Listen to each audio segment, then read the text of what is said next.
요즘 국민의힘의 청한 상황, 사면 초과란 표현 많이 쓰죠. 저희가 이 국민의힘이 말 그대로 사면에 둘러싸여서 곤란해진 상황을 좀 그래픽으로 표현을 해봤습니다. 당무감사, 45명 제명안, 특검의 압수수색, 그리고 마지막은 지지율입니다. 먼저 당무감사 짚어보겠습니다. 어제 대선 후보 교체 시도에 대한 당무감사 결과가 나왔습니다. 꽤나 충격적인 소식이었습니다. 대한민국 정치사 초유의 사태라고 저희는 보고 있습니다. 당원 당규에 근거가 없는 불법한 행위였다고 보여집니다. 징계 대상을 권영세 비대위원장과 이양수 선관위원장 2명으로 하기로 결정되었습니다. 탈당 권유부터 시작해서 당원권 정지 여러 가지가 있지만 두 분 다 당원권 정지 3년으로 징계 청구를 하기로 했습니다. 당감위는 조사 기능이 있고요. 최종 결정은 윤리위원회에서 결정하게 될 겁니다. 이 사안에 있어서는 권성동 의원이 다른 비대위원과 달리 특별히 선관위원장이나 비대위원장만큼 책임을 질 만한 행위를 한 점은 없다. 지난 5월이었죠. 국민의힘 지도부가 김문수 후보에서 한덕수 전 총리로 후보를 교체하려 한 이 일련의 사건입니다. 국민의힘 당무감사위가 불법이라 규정을 했고요. 시간을 당일로 좀 돌려보시죠. 새벽 1시에 비대위 심의 요청으로 김문수 후보 자격을 취소했고 새벽 2시 반에 당 선관위가 후보 등록 공고를 게시합니다. 새벽 3시 좀 넘어서 한덕수 전 총리가 후보 등록을 했고 1시간쯤 뒤에 비대위가 대선 후보로 의결을 했습니다. 당시의 비대위원장이 권영세 의원 그리고 선관위원장이 이양수 의원이어서 이 두 사람만 징계를 한 것 같은데요. 박 대변인, 이 권고 어떻게 보셨습니까? 납득하기가 어렵죠. 왜 굳이 이 타이밍에 이런 방식으로 했는가도 의문이고 내용적으로도 납득하기 어려운 부분들이 너무도 많습니다. 일단 유일준 위원장 같은 경우에는 한동훈 전 대표가 임명을 했죠. 그렇기 때문에 당원 게시판 사태 같은 당정 관계를 초유의 파탄 사태로 이끌었던 그런 상황들에 대해서는 당무감사를 하지 않다가 이제 와서 이렇게 하나에 대해서만 표적감사를 하는 것 자체가 납득이 되지가 않고요. 또한 유일준 위원장의 표현이 불법이라는 표현을 썼습니다. 판결을 지금 하는 게 아니잖아요. 법 위반 사항을 다루는 것이 아니라 당원 당규 위반 여부를 따지는 건데 이것은 지나친 월권이죠. 더군다나 본인이 처분을 하겠다라고 합니다. 처분 권한은 윤리위에 있거든요. 그렇기 때문에 이 전달 방식이나 내용 자체가 납득이 되지가 않고 왜 이런 식으로 당이 어려운 상황에 굳이 내부를 들쑤시는 형태의 표적 감사를 하느냐 납득이 되지가 않다라고 하는 것이고 당연히 당사자들도 반발을 하고 있습니다. 그렇기 때문에 오히려 당의 화합과 통합을 해치는 방식이라고 저는 생각을 하고요.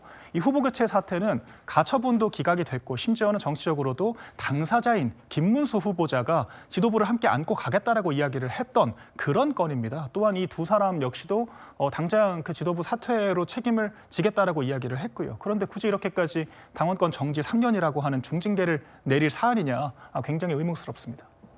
납득하지 못할 결과다라고 말씀을 해주셨는데 실제로 이 징계 수위가 당원권 정지 3년 정말 충격이었는데 예상보다 세게 나왔습니다. 국민의힘 징계 수위를 보면요. 제일 센 게 제명이고 그다음이 탈당 권유죠. 이 두 개를 제외하면 당원권 정지, 그중에 3년이면 정말 중징계입니다. 이대로 확정이 되면 권영세, 이양수 의원이 2028년에 있을 총선에 후보로 출마도 못하거든요. 이 전 최고위원님. 그러면은 전당대회 투표도 또 못한다면서요? 투표 못할 수 있겠죠. 그런데 저는 의미 없다고 봐요. 왜 그러냐면 지금 국민의힘에서 이것에 대한 이 심각성 이런 것 자체를 지금 인정을 안 하고 또 인식도 못 하고 있는 상태입니다.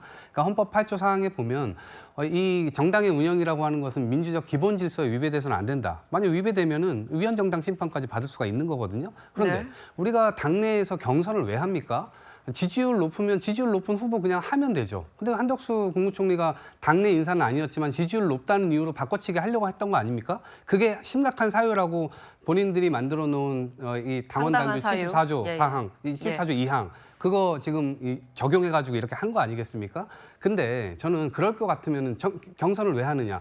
정통성과 민주적 기본 질서를 정통성을 만들어주기 위해서 그걸 하는 겁니다.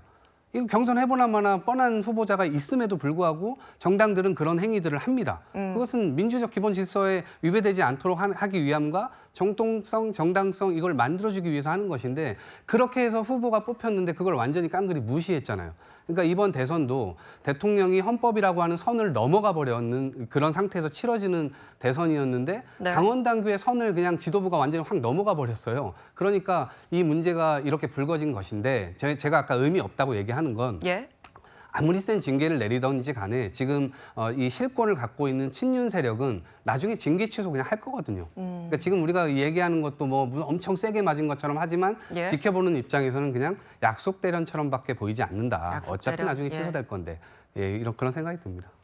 예, 홍준 의원님, 네. 당사자들이 바로 반발을 했거든요. 네. 일단 권영세 의원 같은 경우 SNS를 통해서 좀 파당적인 결정을 주도한 사람들, 이 사람들이야말로 응분의 책임을 지게 될 것이라고 했고, 이양수 의원도 당 사무를 잘 모르는 결정이라고 했는데 이게 무슨 의미입니까? 예, 아무래도 이제 그 윤리위원회에서 지금 이제 당무감사위원회에서 정한 이제 당구정이 3년으로 최종 결정이 되면은 좀 전에 앵커께서 말씀하신 것처럼 다음 선거 때 이제 나가지 못하기 때문에 예. 정치인으로서는 굉장히 좀 치명적인 어떤 그런 결과죠. 그렇죠. 자, 이 74조의 이제 이 상당한 사유가 있을 때는 최종 선출된 후보를 이제 교체할 수 있다는 이것을 두고 이제 해석의 이제 문제인데 일단은 기본적으로 이 그 선출을 하는 어떤 경선 과정에서 당시에 이제 김문수 후보나 모든 후보들이 한덕수 후보 등 외부에 있는 후보들과 단일을 할 수 있다는 어떤 그런 어떤 이야기들이 토론 과정에서 많았고 특히 5월 9일 날 또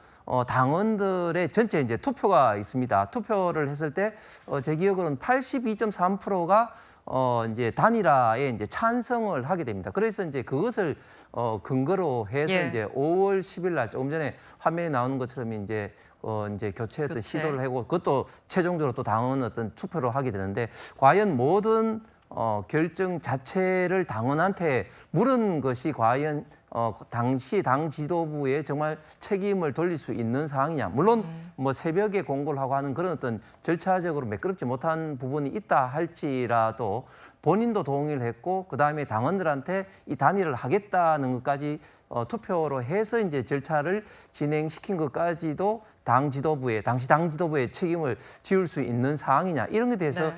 해석이 좀 분분한 그런 어떤 상황인데 특히 지금 이런 상황에 대해서는 당이 좀 어려운데 이런 식으로 좀 결정을 내리는 것이 당의 어떤 분란만 더 지금 현재 촉발하는 것이 아니냐 하는 좀 비난 좀 여론도 많은 것 같습니다. 자, 이런 가운데 그 쌍권으로 불렸던 이 권성동 당시 원내대표가 왜 징계 대상에서 제외됐을까? 이런 의문도 나오고 있습니다. 당원들의 명령을 무시한 채 그 알량한 대통령 후보 자리를 지키기 위해서 오늘 아침 기자회견하는 모습을 보면서 저분이 지금까지 우리가 생각해왔던 민주화 투사인지 3번의 국회의원과 2번의 경기지사 그리고 노동부 장관을 역임한 우리 당의 중견 정치인인지 의심이 들었습니다. 정말 한심한 모습이었습니다. 네, 권성동 당시 원내대표는 방금 보셨듯이 김문수 당시 후보를 향해서 알량한 후보가 자리를 지키려 한다. 원색적 표현을 사용하기도 했었는데요. 당무감사위에서는 권성동 의원이 당시 선관위원장이나 비대위원장만큼 책임질 일이 없다고 해명을 했는데 권성동 의원은 나 역시도 징계 회부하라 이렇게 반발을 하고 있는 상황입니다. 최 교수님, 네. 지금 당 감사위의 해명은 좀 어떻게 들으셨습니까? 좀 이해는 안 돼요. 그러니까 당 선관위원이나 비대위원장 아니면은 그러면 원내대표는 책임이 없나요? 저는 그건 아니라고 보거든요. 예. 원내대표도 당의 중요한 결정 사항에서 중요한 역할을 하는 사람이잖아요. 물론 뭐 그 기술적으로 직책이 갖고 있는 업무 분장 범위 내에 안 들어가 있어서 그렇다고 볼 수는 있겠지만 그걸 과연 국민들이나 아니면 역할 지금 아까 그 예전에 인터뷰했던 발언했던 내용도 나오지 않습니까? 예. 김문수 후보에 대해서 엄청나게 좀 비난하고 공격하는 그런 내용도 있었는데 함께하면서 사실 이 모든 일을 함께했던 사람 중에 한 분인데 저분에 대해서는 징계를 안 한다? 그거는 좀 논리적으로 맞지 않다고 저는 생각해요. 그리고 징계가 저는 지나치다고 생각하지도 않아요. 저 정도 징계해야죠. 문제는 아까 이동학 최고위원도 얘기했지만 못한다는 거예요. 그게 문제인 거죠. 그러니까 이게 사실은 그 당무윤리위원회가 당무위원회는 뭔가 개혁을 하는 모습을 보여주려고 시도를 하고 있는 것 같아요. 근데 문제는 현재 지도부가 그걸 받을 생각이 전혀 없다는 거예요. 예. 그러면 이제 분란만 일으키는 거죠. 그러니까 지금도 분란이 일어나고 있잖아요, 결국은. 그러니까 뭔가 국민들 앞에 국민의힘이 변하고 있다는 모습을 보여주기 시도를 했는데 그거 자체가 무산되는 과정을 통해서 또 다른 논란과 분란을 일으키는 상황이 돼버렸으니까 저는 이건 더 안 좋은 상황이 됐다고 생각해요. 그리고 저는 두 사람뿐만 아니라 권성동 의원까지 저는 다 책임져야 한다고 생각해요. 예. 적절한 징계도 반드시 필요하고요. 그러나 그걸 못하는 국민의힘의 모습이 국민들한테는 얼마나 오만하게 보일까 그런 걱정만 되는 상황입니다. 네, 뭐 권성동 의원도 책임을 져야 된다 이런 의견을 주셨습니다. 자, 그런데 이 당무감사를 놓고 당내 역학 관계를 좀 따져봐야 된다, 이런 해석도 나오고 있습니다. 후보 강제 교체 시도에 대한 당무감사의 시작은 이렇기 때문입니다. 후보 교체 과정의 전반적인 부분에 대해서 많은 국민들과 당원분들께 오해가 없도록 진실을 규명하는 것이 매우 중요하다고 생각해서 요청하게 됐었던 것이고요. 그 과정에서 징계를 예상하거나 염두에 두고 하진 않았다는 점을 분명히 밝히고 싶습니다. 네, 그러니까 당무감사 의뢰와 실시는 쇄신파와 가깝습니다. 김용태 전 비대위원장의 요구로 시작이 된 거고요. 또 두 의원의 징계를 권고한 당무위원장 등 당무위원을 한동훈 전 대표가 임명했기 때문입니다. 하지만 이 징계 최종 결정은요, 당 윤리위가 나중에 하게 됩니다. 현재 윤리위원장은 여상원 윤리위원장인데 권영세 당시 비대위원장과 서울대 법대 77학번 동기로 지금 알려지고 있어요. 이 전 최고님. 네. 이 점도 나중 징계에 좀 변수가 될까요? 엄청난 변수가 되겠죠. 그러니까 지금 계속해서 국민의힘이 혁신위를 띄우고도 혁신안을 받을 마음이 전혀 안 느껴지잖아요. 예. 그러니까 이것도 마찬가지일 겁니다. 김용태 전 비대위원장은 당시에 이 후보 교체 건에 대해서 본인 스스로가 이제 반대를 했다 얘기를 했었거든요. 근데 그 차원에서 개인적으로만 볼 것은 아니고 당시 어쨌든 당이 선을 넘어가는 이런 것들은 좀 막아야 되겠다라고 생각해서 반대를 했는데 나머지들이 다 이런 것들에 대해서 주도를 했었고 예. 그러니까 저 징계 대상에서 아마도 저는 당 심사에서 2명으로 한정한 것은 뭔가 범위를 계속 넓히면 엄청난 저항 전선에 마주하게 될 것이다. 이러한 걱정을 했기 때문에 2명으로 좁힌 것 같은데 예. 저는 그것도 무위일 것이다. 왜냐하면 그거를 결정했던 심의했던 선관위원들 지금 다 빠졌죠. 그리고 김용태 의원을 제외한 당시의 비대위원들 이 사람들도 지금 징계 대상에 다 빠졌잖아요. 그리고 2명을 해놓은 것인데 그 2명조차도 쉽지가 않아요. 돌파를 위해서 2명으로 좁혔다 하더라도 쉽지가 않고 지금 뭐 친구 관계니 뭐니 이제 저런 관계들이 다 나오기 때문에 그리고 윤리위원장뿐만 아니라 결국 지도부에서 이거를 또 추인을 해줘야 되는 그런 명분을 또 만들 겁니다. 그렇기 때문에 저는 이 자체가 국민들이 원하는 대로 이런 방향 속에서 결정되지 않을 것이고 중간마다 다 가로막힌 그런 장벽들을 만들어놨기 때문에 그런 것들이 지금 다 활약을 하지 않을까 싶습니다. 네, 뭐 중간마다 좀 가로막힐 것이다, 이런 의견을 주셨는데 박민영 대변인님. 네, 근데 사실 이 사건 자체가 의총에서 90% 가까운 의원들이 찬성을 했고 지도부에 일임을 했던 건입니다. 또한 잘 알다시피 공표된 여론조사에서 당원들이 80%가 넘게 찬성을 했던 건이에요. 더군다나 지도부가 당원들에게 후보 교체 의견을 물었고 결과적으로 부결이 됐기 때문에 실행이 되지도 않았습니다. 그런데 이것을 두 사람만 콕 집어서 징계를 했다라고 하는 것은 당연히 정파성이 있다라고 볼 수밖에 없는 것이고요. 그렇기 예. 때문에 정파성에 대한 감사는 정파적인 그런 또 반발에 부딪힐 수밖에 없는 것이죠. 저는 그렇기 때문에 김용태 전 비대위원장이 좀 실수를 했다라고 생각을 합니다. 이번 당무감사 발표로 우리가 새로운 사실관계를 확인한 게 있습니까? 이미 다 지난 대선 국면에서 알았던 사실들을 그저 당무감사위원장의 입으로 같이 판단을 받은 것밖에 없거든요. 그렇기 때문에 이런 무의미하고 통합만 해치는 그런 정치적인 감사는 중단되는 것이 맞다, 적합하지가 않다라고 저는 생각을 하고 있습니다.